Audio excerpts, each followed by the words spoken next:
que derrière, il y a pratiquement 2-3% de gain de productivité, évidemment, ça nous permet de pression à l'hybride. Stiglitz était venu en Tunisie, prix Nobel d'économie, était venu en Tunisie en 2009. C'était un colloque organisé par la BAT.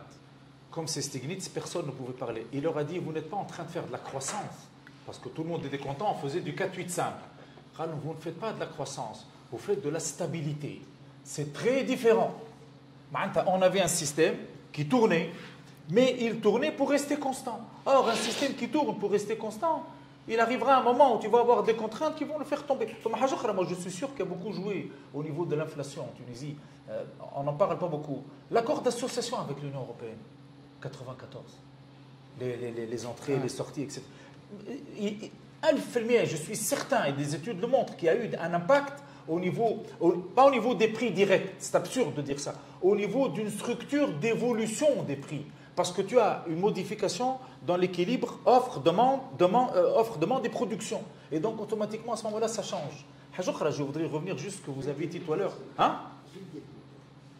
Nous avons signé cet accord de libre-échange. Qui est bloqué maintenant, en parenthèse.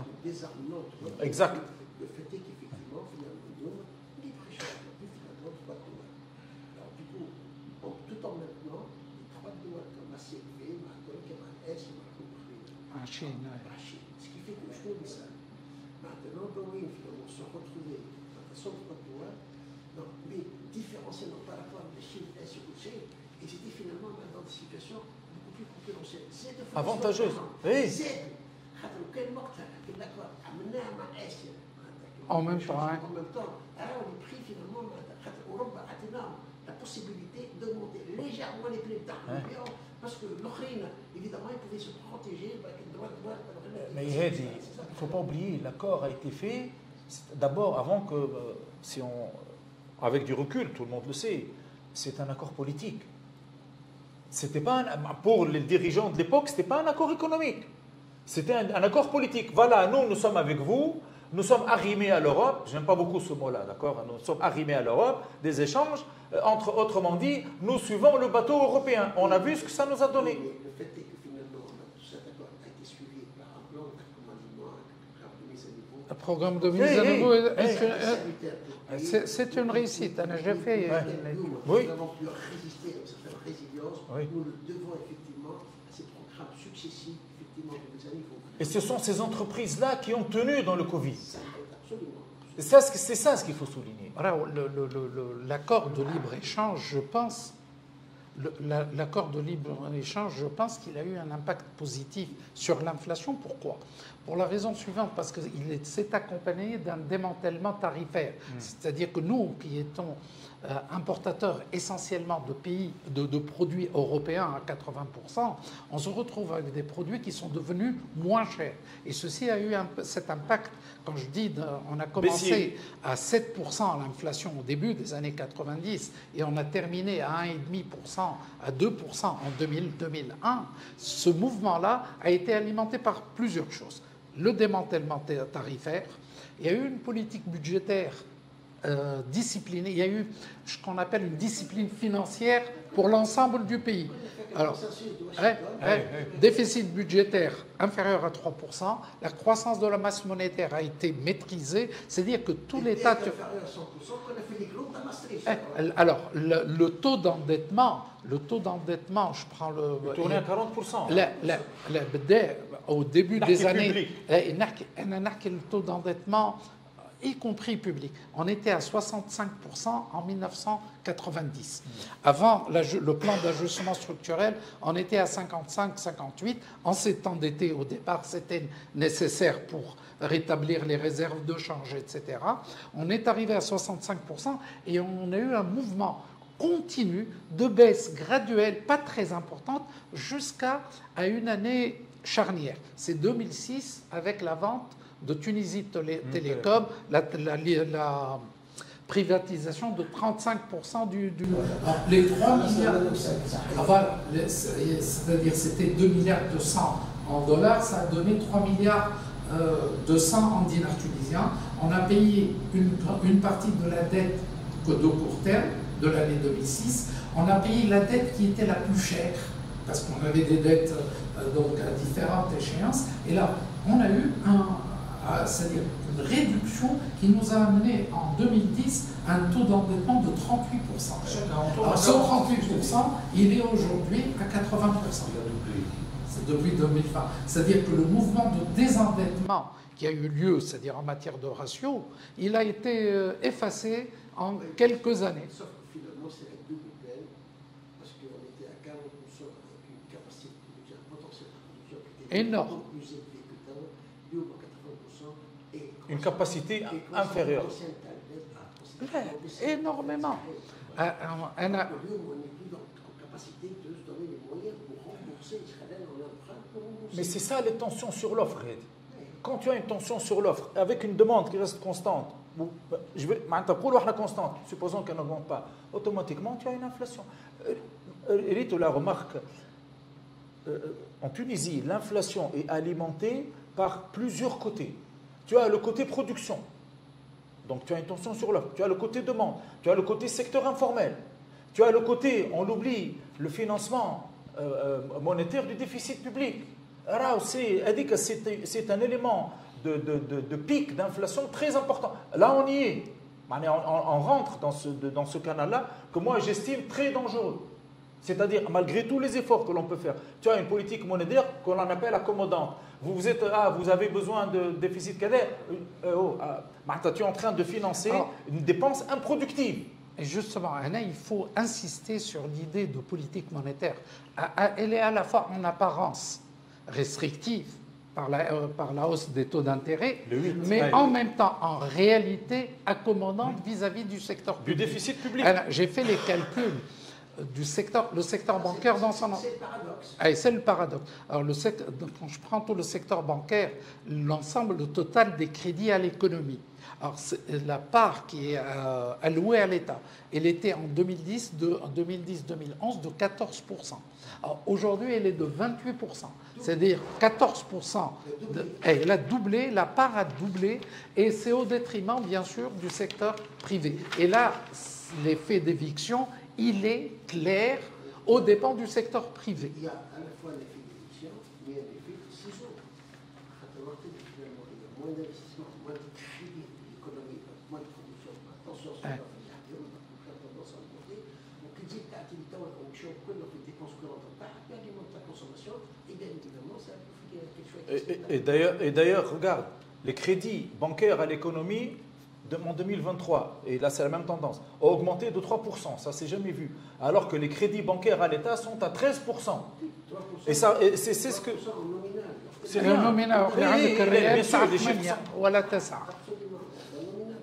c'est ce que montre le dernier emprunt. On avait besoin de 700 millions de dinars, en deuxième tranche, on a eu 1440 millions de dinars. Alors mes copains me disent, ah tu as vu, c'est très bien. Je dis, oui, c'est très bien. Question bête, oui, à quoi va servir cet argent ? S'il va servir à des investissements productifs, bravo. Moi, le premier, je dis bravo. Mais il va servir à financer un déficit, donc des dépenses improductives. Donc c'est une catastrophe.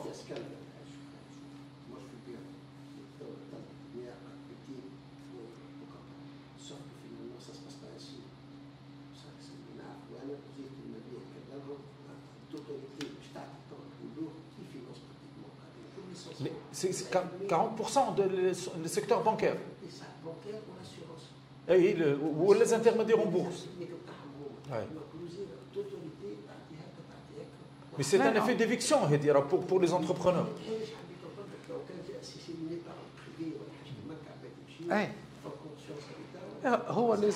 Les emprunts nationaux, à 70%, c'est le secteur bancaire. Voilà. Très peu le secteur bancaire, c'est-à-dire... Ça ne devrait pas. Ils vont signer le prix syndiqué. Moi, je pense que il faut arrêter ces trucs-là, puisqu'on n'a plus recours à l'extérieur. Donc, on pompe sur le marché local en devises et sur le marché local en financement monétaire. Et, au détriment de qui ? Au détriment des PME, d'où, entre autres, un mouvement de désindustrialisation que tu as dans le pays. Combien ? L'année dernière, chiffre API, 72 entreprises ont fermé.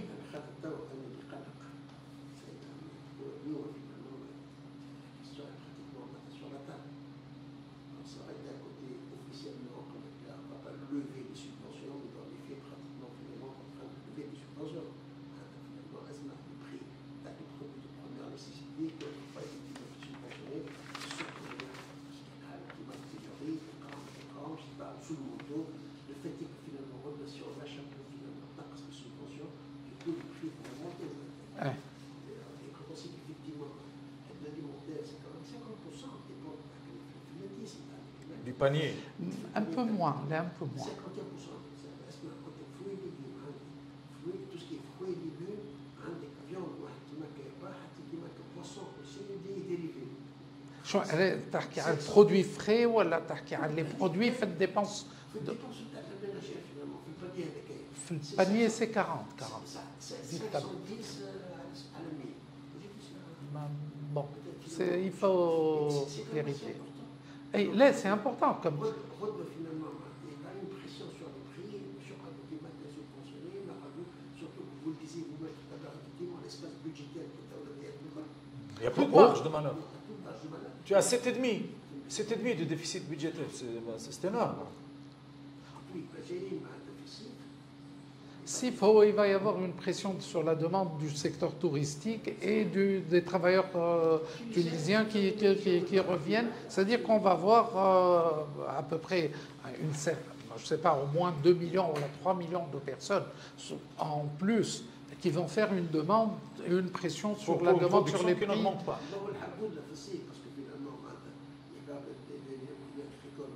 Et c'est la saison aussi. C'est la saison. Il y a quelque chose sur l'évolution de l'inflation. Quand je prends l'inflation indépendamment de ses causes, elle a aussi un aspect cyclique. Et on est un peu sur la phase où elle est descendante. On est monté à 9,3 en moyenne pour 22, etc. Maintenant, nous sommes sur une phase plutôt descendante. Alors, la question se pose, on va descendre jusqu'à combien? Est-ce qu'on va aller vers 4,5, 5%? Impossible. Impossible. C'est...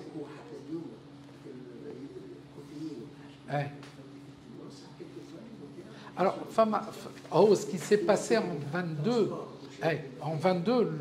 ce qui s'est passé, c'est le prix du transport qui a énormément augmenté. Les prix des matières premières, pratiquement toutes les matières premières ont augmenté. Ce n'est pas le cas actuellement, malgré qu'il y a certains produits où il y a une augmentation, comme le pétrole cuivre, et blé. Le pétrole, femme a une augmentation, mais n'est pas très... On est à $83. 15,78. Il y a à peu près 16%.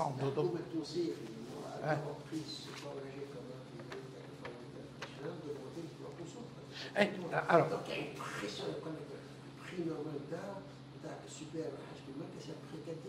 et Kadina, tu sais que nous avons l'essence la moins chère comparativement au Maroc, etc., la Méditerranée, pratiquement. Hein. C'est pas normal. On a un déficit énergétique très lourd. D'un côté, on se dit effectivement, on a tendance un peu à la baisse des prix, mais d'un autre côté, s'il faut demain libérer quelque peu de prix, c'est peut-être un carburant, il trafic de chaîne. Toute la chaîne de production. Surtout le secteur agricole. On a discuté des prix subventionnés. En 2023, pour garder les prix subventionnés pratiquement constants, l'État a dépensé 11 milliards de dinars pour avoir une hausse pratiquement de 4,7. La question elle est simple. Est-ce que ça vaut le coup? Tu sais ce que j'ai fait? J'ai fait un calcul simple. 11 millions de dinars, je les ai convertis en euros. Ça fait en gros 2,9 milliards d'euros. J'ai divisé par le prix d'un scanner. Quand je vais à l'hôpital public, c'est à pleurer. Un scanner, c'est 600 000 euros. D'accord? Donc j'ai une division très simple. J'ai fait la conversion en l'équivalent de 5 000 scanner. Je jette de l'argent par la fenêtre pour que les gens jettent le pain et jettent le maximum de nourriture, alors que tu as 1000. C'était un exemple. J'aurais pu prendre des écoles, j'aurais pu prendre des autoroutes. Une compensation. Mais d'accord. Mais tu as une cohésion sociale. La cohésion sociale a un coût. À quel prix, Hedi? Doit l'assumer. Moi, je connais que il y a aucun عنده معاشرة ناس كانوا يزيدوا كل عام 10 مليون Voilà, خبزة باجيت Non,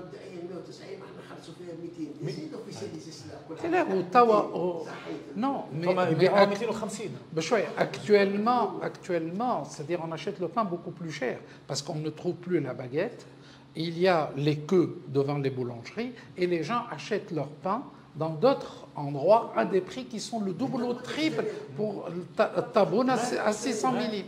À 600 millim, qui est le prix de 3 baguettes, j'achète, et plus, je ne suis pas le seul à acheter. C'est-à-dire, je vois tout le monde qui achète à un prix plus élevé. Bon, maintenant, il y a un problème avec la subvention. Si on va enlever la subvention...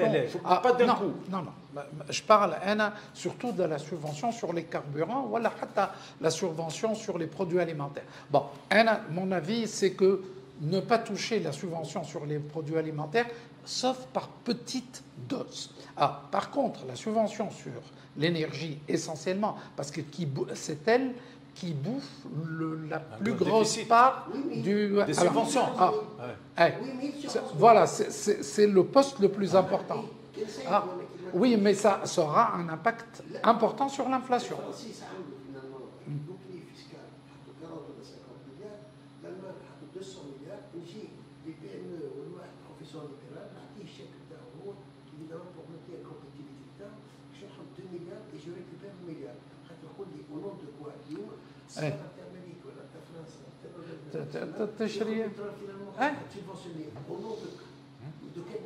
Alors qu'il a été fait pour qu'il rachète, surtout pour la production agricole.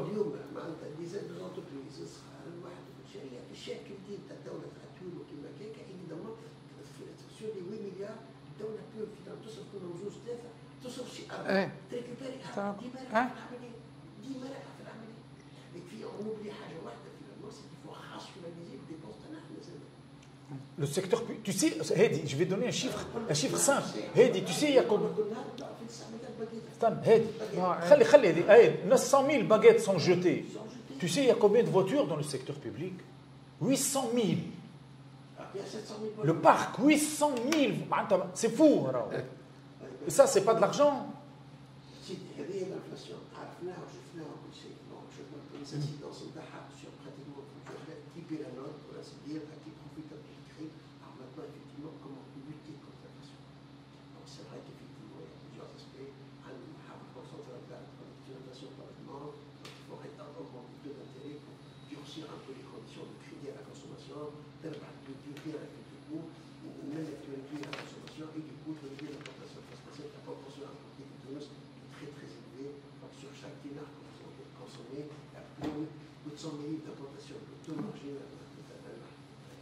L'utilité marginale de la monnaie.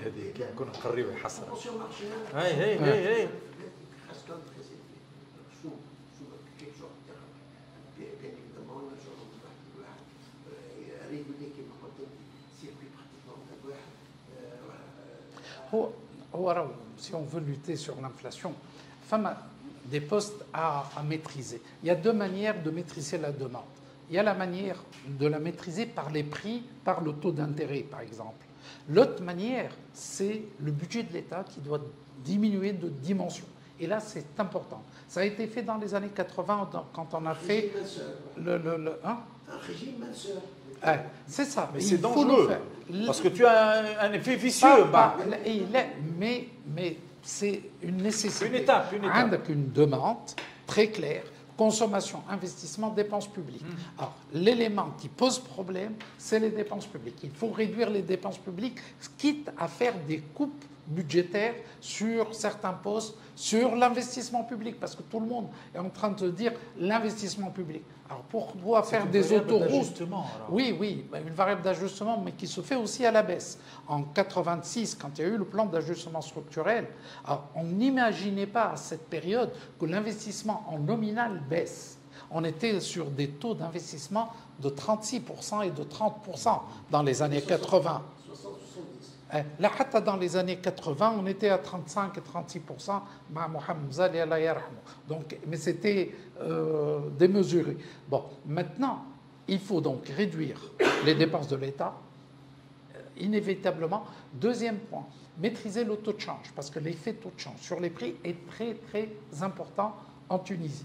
Bon, maintenant, et il faut stimuler, contrairement à ce qu'on est en train de faire, stimuler la production du secteur privé pour que le côté offre ajuste un tout petit peu les prix par l'augmentation de l'offre. Et là, on est un peu dans cette contradiction. Taux d'intérêt, est-ce qu'on va l'utiliser pour maîtriser la demande, voilà, pour encourager l'investissement? En ce qui me concerne, moi, je suis plutôt favorable à l'utiliser pour encourager l'investissement, quitte à ce que aussi l'on ait une augmentation aussi de la consommation. Parce que quand on baisse un tout petit peu le taux d'intérêt, on alimente aussi la demande du côté de la consommation. Au point où on est, la demande de consommation, est-ce qu'elle n'a pas de dégradation de pouvoir d'achat? Je pense que quelques réduits de 100 points de base, 1 ou 2% d'intérêt, ça n'a aucun impact à la consommation. Tant mieux. Ça reste quand même très élevé, très cher. C'est pas le fait de réduire finalement. Tant mieux, si ça a un effet positif sur l'investissement. Par contre, ça a un effet positif à l'investissement, ça réduit le poids de la dette des entreprises parce qu'elles sont trop je profite, Rachid, et là, moi, il y a toujours deux choses que j'ai voulu savoir que je ne suis jamais arrivé à savoir en Tunisie. Quel est l'effet multiplicateur d'un déficit budgétaire? Personne n'a été capable de me répondre. Quand j'augmente les dépenses publiques, quel est l'effet multiplicateur? C'est ce qu'on a enseigné. Je crois qu'on est 3 enseignants de macro, entre autres. Quel est l'effet multiplicateur sur le PIB? À ce jour, je n'ai pas eu de réponse. Ouais. C'est simplement un raisonnement par là-dessus.